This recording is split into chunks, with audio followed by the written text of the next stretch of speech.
साथियों, आरटीपीपी act and rules में जो अपील के संबंध में प्रावधान दिए गए हैं उस पर साथियों आज हम विस्तृत रूप से चर्चा करें। सभी साथियों का वर्षिका एकेडमी में हार्दिक स्वागत है। नमस्कार साथियों, आज हम चर्चा करेंगे आरटीपीपी एक्ट एंड रूल्स में जो अपील के संबंध में जो भी प्रावधान किए गए हैं उन सब पे साथियों आज हम चर्चा करेंगे। सबसे पहले तो अपन बात करेंगे जो अपील का जो प्रावधान अधिनियम में क्या किया गया और नियम में क्या है।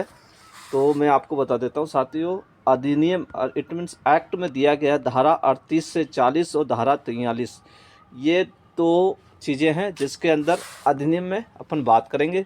जब नियम पे चलेंगे तो नियम 83 से 85 पर हम चर्चा करेंगे। अब बात करते हैं साथियों, जो अपील जो होती है, अपील के अंदर कितनी फ़ीस ली जाएगी। अर्थात अपील को साथियों कोई भी व्यक्ति फ्री में नहीं कर सकता। आरटीपीपी के तहत इसकी कुछ फ़ीस कुछ रखी गई है। प्रथम अपील में साथियों 2500 रुपये, इट मीन्स 2500 रुपये रखी गई है। सेकंड अपील आप करते हैं तो 10,000 रुपये रखी गई है। साथियों, आरटीपीपी के तहत दो अपील होती है, पहले अपील और सेकंड अपील। सेकंड अपील कब की जाती है? जब पहली अपील से कोई व्यथित होता है, उसको ये लगता है कि पहली अपील में उसका निर्णय गलत दिया गया है संबंधित उपापन संस्था के जो वो अपीली अधिकारी होते हैं उनके द्वारा, तो सेकंड अपील की जाती है। तो ये साथियों ये प्रावधान दिया गया है, नियम 84(1) में दिया गया है। अब बात ये आती है साथियों कि अपील अधिकारी कौन होता है, प्रथम अपील कौन होगा, सेकंड अपील अधिकारी कौन होगा, ये क्या उपापन संस्था से ऊपर के कोई अधिकारी होते हैं, क्या होते हैं। तो इस संबंध में साथियों गवर्नमेंट ने कुछ सर्कुलर जारी कर रखे हैं, तो मैं पहले आपको वो बता देता हूँ, फिर आगे अपन चलेंगे। साथियों ये एक ऑर्डर है जो कि दिनांक 1/3/2013 को जारी किया गया है। वित्त विभाग द्वारा एक सर्कुलर जारी किया गया, कहना मतलब परिपत्र सर्कुलर है ये। इसमें ये कहा गया है कि प्रथम अपील अधिकारी कौन होगा। इसमें बताया गया है कि प्रथम अपील अधिकारी उपापन संस्था से एक स्तर का उच्च होना आवश्यक है। तो ये एमसीक्यू में भी आ सकता है। वैसे जनरल नॉलेज के अनुसार भी व्यक्ति को पता होना चाहिए कि प्रथम अपील अधिकारी कौन होता है। तो इसमें ये कहा गया है जो उपापन संस्था का जो अधिकारी होता है उससे एक उच्च स्तर का जो अधिकारी होगा वो अपीली अधिकारी होगा। क्या? प्रथम अपील अधिकारी होगा। जैसे कि किसी डिपार्टमेंट में आईएएस बैठते हैं जो कि उपापन संस्था होती है, प्रोक्योरमेंट एंटिटी होती है, तो उसका प्रथम अपील अधिकारी कौन होगा? एसीएस होगा। कौन होगा? एसीएस होगा। तो इस प्रकार से ये कहा गया कि जो भी होता है उस संस्था का एक स्तर से उच्च होना आवश्यक होता है, उपापन संस्था का। ठीक, एक लेवल ऊपर जो होगा वो क्या होगा? अपील अधिकारी को प्रथम। फिर इसमें कहा गया है कि सेकंड अपील अधिकारी कौन होगा। इसमें कहा गया है कि जब राज्य सरकार के जो विभाग होते हैं, ठीक है, यहाँ ये किसके बारे में कर रहा है? जो स्टेट गवर्नमेंट के जो डिपार्टमेंट होते हैं उनमें संबंधित प्रशासनिक विभाग क्या होगा? सेकंड अपील अधिकारी होगा। तो दो चीज़ आपको पता चल चुकी है। अब इसमें यह भी कहा गया है जहाँ मान लो कुछ मामले ऐसे भी हो जाते हैं जहाँ पर प्रशासनिक विभाग स्वयं ही उपापन संस्था है या प्रथम अपील अधिकारी है, तो वित्त विभाग क्या होगा? प्रथम या सेकंड अपील अधिकारी होगा। ठीक, जब प्रशासनिक विभाग स्वयं ही क्या होता है? उपापन संस्था होती है, तो क्या हो गया? तो प्रथम अपील अधिकारी कौन हो गया? वित्त विभाग हो गया। और या फिर ये प्रशासनिक विभाग प्रथम अपील अधिकारी है तो द्वितीय अपील अधिकारी कौन हो जाएगा? वित्त विभाग हो जाएगा। तो इसमें ये कहा गया है। और साथ में ये कहा गया है कि मान लो जब वित्त विभाग का मामला हो, ठीक है, फाइनेंस के अंदर कोई मामला हो, तो खुद वित्त विभाग क्या हो? प्रथम अपील अधिकारी है, तो सेकंड अपील अधिकारी कौन होगा? वहाँ राज्य सरकार द्वारा पदाभित किया जाएगा, अर्थात राज्य सरकार द्वारा निहित किया जाएगा कि यहाँ पर कौन होगा। तो इस प्रकार तीन मामले दे दिए गए। सामान्य मामले में बता दिया गया साथियों उपापन संस्था से एक उच्च अधिकारी होता है, ठीक है। और प्रशासनिक विभाग के मामले में कौन हो गया? वित्त विभाग हो गया। स्वयं वित्त विभाग है तो क्या हो जाएगा? सेकंड अपील अधिकारी जो राज्य सरकार पदाभित करे।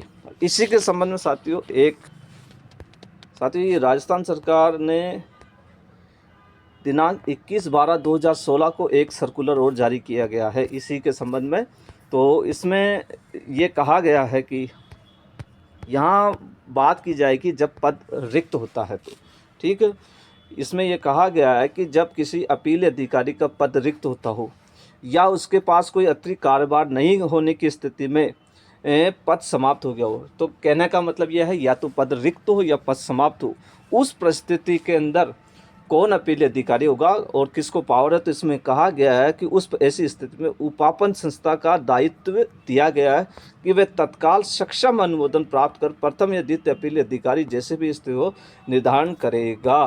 तो जब ये कंडीशन आ जाती है कि कोई उपापन अधिकारी, जब अपील अधिकारी का पद रिक्त होता हो या पद समाप्त हो गया हो, तो तुरंत प्रभाव से क्या करेगी, सक्षम स्तर से अनुमोदन लेकर के उपापन संस्था क्या करेगी, अपीली अधिकारी का निर्धारण करेगी और उसको एसपीपी पोर्टल पे अपलोड करेगी, जिसको भी अब बनाएगी। ठीक, अब कुछ मामले ऐसे हैं जब उपापन प्रक्रिया में प्रथम अथवा द्वितीय अपील प्राधिकारी प्रशासनिक, जब क्या होता है, जब प्रथम और सेकंड जो अपील अधिकारी खुद प्रशासनिक विभाग होता है, उसके मामले में ये बताया गया है कि वहाँ पे पद भी रिक्त होता हो और रिक्त हो, तो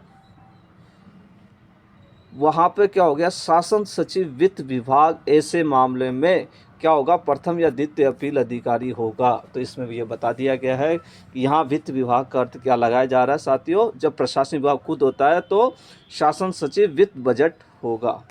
तीसरा मामला है जब वित्त विभाग का स्वयं खुद का मामला होता है, वहाँ पे बात की गई है। तो इसमें ये कहा गया है कि जब वित्त विभाग को प्रथम या द्वितीय अपील अधिकारी निर्दिष्ट किया गया तो उनमें शासन सचिव वित्त बजट विभाग ही प्रथम व द्वितीय अपील अधिकारी नामित होगा। कहने का मतलब वित्त विभाग की बात की गई है तो वहाँ अपील अधिकारी कौन होगा, शासन सचिव वित्त बजट विभाग को अपील अधिकारी बनाया गया है। तो ये साथियों कुछ नियम थे।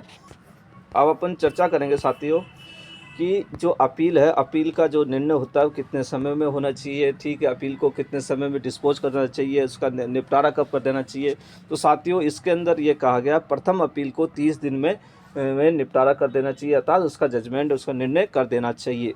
सेकंड अपील में भी 30 दिवस दिया गया है। प्रथम अपील में साथियों धारा 38(3) में प्रावधान किया गया, सेकंड अपील में धारा 38(6) में प्रावधान किया गया है।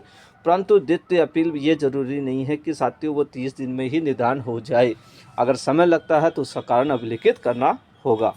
अगला है साथियों समय का। कहने का मतलब जो अपील जो की जाती है वो कितने समय में करनी होगी बिडर को। तो इसमें कहा गया है उसके लिए कितना समय होता है, 10 दिवस का। कब, पहली जो होती है प्रथम अपील के लिए 10 दिवस का समय होता है, जब भी कारण हो उससे, जो कि धारा 38(1) में उल्लेखित की गई है। जब सेकंड अपील करोगे तो प्रथम अपील से यदि वह व्यथित है, ठीक है, उसको ये लगता है बिडर को या किसी सरकार को कि ये निर्णय गलत लिया गया है, तो 15 दिन का समय होता है उस ऑर्डर जारी होने के तारीख से। वो ऑर्डर कौन सा हुआ साथियों, जो प्रथम अपील में जारी हुआ, जो कि धारा 38(4) में उल्लेखित किया गया है। ये साथियों समय था। अब बात करेंगे साथियों दस्तावेज की। तो इसमें साथियों सबसे पहले एक प्रारूप होता है, उस प्रारूप में अपील करनी होगी। दूसरा एक शपथ पत्र लगाना पड़ेगा। तीसरा फीस देनी पड़ेगी। चौथा सबूत, जो भी आप कुछ डॉक्यूमेंट लगा रहे हैं, प्रूफ लगा रहे हैं, वो लगाना होगा। अब बात करते हैं साथियों प्रारूप की। अर्थात प्रारूप जो होता है उस पर साथियों मैं बता देता हूँ किस प्रकार का प्रारूप होता है। इस प्रकार का एक प्रारूप, फिक्स प्रारूप बना रखा है गवर्नमेंट ने। यहाँ प्रथम या द्वितीय अपील प्राधिकारी का नाम आ जाएगा कि समक्ष ये करनी पड़ेगी। यहाँ आता है साथियों जो अपील कर रहा है वो अपीलार्थी की विशेषता, उसका नाम, कार्यालय का पता, आवश्यक पता लिखना पड़ेगा। जो प्रत्यर्थी जो रेस्पोंडेंट होते हैं उनके नाम, पता, वो सब कुछ लिखना पड़ेगा जो भी हैं। फिर इसमें यह भी कहा गया है साथियों जिस आदेश के खिलाफ आप लगा रहे हैं उसकी प्रतिलिपि आपको संलग्न करनी होगी, एक तो ठीक है। और दूसरा इसमें जो काम की चीज़ इसमें यह कहा गया है कि जो अपील है, जो अपील का आधार आपको बताना पड़ेगा और इसके बारे में एक शपथ पत्र देना पड़ेगा कि जो ये कहा गया है ये बिल्कुल सत्य है, ठीक है। और लास्ट में ये आपको एक प्रार्थना करनी पड़ेगी, इसमें बताना पड़ेगा कि आप क्या रिलीफ चाहते हैं और अपीलार्थी के हस्ताक्षर और दिनांक, ये सब कुछ इसमें अंकित होता है। ये प्रारूप था साथियों। अब बात करते हैं साथियों जब अपील होती है तो क्या कार्रवाई की जाएगी। ये नियम 85 में अंकित किया गया है। इसमें कहा गया है कि जब अपील की जाती है तो संबंधित पक्षकार को क्या किया जाएगा, नोटिस जारी किया जाएगा। पक्षों की सुनवाई की जाएगी और दस्तावेजों का अवलोकन और परीक्षण भी किया जाएगा। अगला है साथियों, अपील कैसे करें। तो यहाँ बताया गया है नियम 83(3) में ये कहा गया है कि अपील आप घर बैठे भी कर सकते हैं, अर्थात रजिस्ट्री के डाक के माध्यम से भिजवा सकते हैं, व्यक्तिगत जाकर के भी संबंधित ऑफिस में जाके दे सकते हैं, या अपने प्रतिनिधि के माध्यम से भी करवा सकते हैं। ठीक है साथियों, अब बात करते हैं अपील कौन करेगा। धारा 38 में ये बताया गया है कि अपील कौन कर सकता है। ये साथियों इंपॉर्टेंट चीज़ें ध्यान रखना। इसमें कहा गया है कि पहले में तो ये कहा गया कि बोली लगाने वाला या भावी बोलीदाता, यहाँ मतलब ये हो गया कोई भी बोलीदाता हो सकता है या भावी बोलीदाता, ये क्या कर सकता है, अपील कर सकता है। अब सेकंड चीज़ जब ये आती है साथियों, क्या, सफल। यहाँ सफल का मतलब है जब कोई बिड के अंदर किसी को बोलीदाता को उनको सफल घोषित कर दिया जाता है, सफल घोषित कर दिया गया हो, तो उस समय केवल उपापन में जिन्होंने भाग लिया था वो ही अपील कर सकते हैं। ठीक है साथियों। अब तीसरी चीज़ इसमें कहा गया है, यदि वित्तीय बोली खोलने से पूर्व, इट मीन्स फाइनेंशियल जो बिड होती है वो आपने नहीं खोली है, उससे पूर्व कौन करेगा, जिन्होंने तकनीकी में सफल हुए हैं, अर्थात जो टेक्निकल बिड में सफल हुए थे वो ही कर सकते हैं। ये ध्यान रखना साथियों, इसमें ये क्लियर किया गया है कि वित्तीय बोली जब खोलने से पूर्व जो तकनीकी बिडर में सफल हुए थे, जैसे टेक्निकल में 5 बिडर थे वो सफल हुए हैं, तो वो 5 ही जा सकते हैं इस कंडीशन में जब टेक्निकल में वो पास हो गए हो। अब बात करते हैं साथियों अपील की प्रतियों पर। तो ये पहली चीज़, अपील कितनी प्रतियों में प्रस्तुत की जाएगी। इसमें कहा गया जितने प्रत्यर्थी में जितने रेस्पोंडेंट हैं उतनी प्रतियों में देनी पड़ेगी। ये नियम 83(1) में उल्लेखित किया गया है। अब बात करेंगे साथियों पक्षकारों को आदेश की प्रति कैसे दी जाएगी। ये साथियों निःशुल्क मिलेगी, जो कि नियम 83(3) में दिया गया है। चाहे प्रथम अपील हो चाहे सेकंड अपील हो साथियों, इसको इम्पोर्टेंट के रूप में रखना, या एमसीक्यू के रूप में भी आ सकती है कि प्रतियों की जो दी जाएगी अपील के अंदर वो क्या निःशुल्क दी जाएगी। हाँ, लेकिन कौन से नियम में 83(3) में ये दिया गया है। अब बात करते हैं साथियों ऑर्डर। ये जो ऑर्डर होता है अपील का, ये एसपीपी पोर्टल पर अपलोड करना पड़ेगा। ये नियम 83(4) में उल्लेखित किया गया है। साथियों ये एक ऑर्डर देख रहे हैं आप, दिनांक 23/12/2016 का है। इसमें कहा गया है कि प्रथम और द्वितीय अपील में हुए निर्णय को राज्य लोक उपापन पोर्टल पर अपलोड किए जाने के संबंध में, कहने का मतलब इस संबंध में अपलोड करने के संबंध में वित्त विभाग ने कुछ सर्कुलर वगैरह कुछ लेटर जारी किए हैं। ये अपलोड करने के लिए इन्होंने निर्देश दिए हैं, तो अपलोड कर। अब बात करेंगे साथियों अपन अपील प्राधिकारी को कौन सी शक्ति दी गई है। तो सबसे पहले मैं आपको बता देता हूँ, उपापन कार्रवाई को रोकने की शक्ति है। पहली चीज़ क्या है, वो अपील प्राधिकारी उपापन कार्रवाई को रोक सकता है धारा 39 के तहत। लेकिन वो कब रोकेगा, उसकी एक कंडीशन ये है कि साथियों जब उसको लग रहा हो कोई घोर अन्याय हुआ है। और कब तक रोक सकता है, जब तक अपील लंबित रहती है तब तक वो रोक सकता है। ठीक, धारा 39 के तहत पहला। दूसरा, इसको एक शक्ति दी गई है कि इसमें कहा गया जब कोई तंग, तुच्छ या देशपूर्ण भावना से कोई अपील की गई हो तो ऐसे मामलों में अपील प्राधिकारी जुर्माना लगा सकता है, जो कि 20 लाख या उपापन मूल्य का 5% हो सकता है, जो कि ये साथियों धारा 43 में उल्लेखित किया गया है। इस प्रकार से साथियों अपील प्राधिकारी को 2 शक्तियाँ दे दी गई है, एक तो उपापन प्रक्रिया को रोकने की, दूसरा जुर्माना लगाने की। अब बात करेंगे साथियों अपन अपील कब नहीं कर सकते। धारा 40 है साथियों, ये इम्पोर्टेंट है कि को अपील कब नहीं कर सकता आदमी। सबसे पहले कहा गया जब आवश्यकता की अवधारणा, अर्थात धारा 5 के तहत का कोई मामला होता है, कोई ये नहीं कह सकता कि जो बिड बनाई गई है उसकी क्या आवश्यकता थी, उसको क्यों बनाई, किस लिए बनाई, इस बारे में कोई भी अपील नहीं कर सकता। दूसरा है साथियों यदि भाग लेना सीमित करना, यदि किसी बिड के अंदर कोई ऐसी शर्त जोड़ दी गई है जिसमें कुछ लोग ही पार्टिसिपेट कर सकते हैं तो इसके खिलाफ अपील नहीं की जा सकती धारा 6 के अनुसार। तीसरा है साथियों कीमत पर बातचीत धारा 15 के अनुसार इसमें बताया गया है कि आप इस बारे में अपील नहीं कर सकते कि कीमत पर बातचीत की जाए या नहीं की जाए। इन प्रावधानों के बारे में अपील नहीं कर सकते। अगला साथियों, यदि उपापन संस्था ने प्रक्रिया को रद्द कर दिया है तो उस रद्द के लिए धारा 26 के अनुसार तो उसके लिए आप अपील नहीं कर सकते कि उन्होंने इसको बिड को कैंसिल क्यों कर दी। ठीक।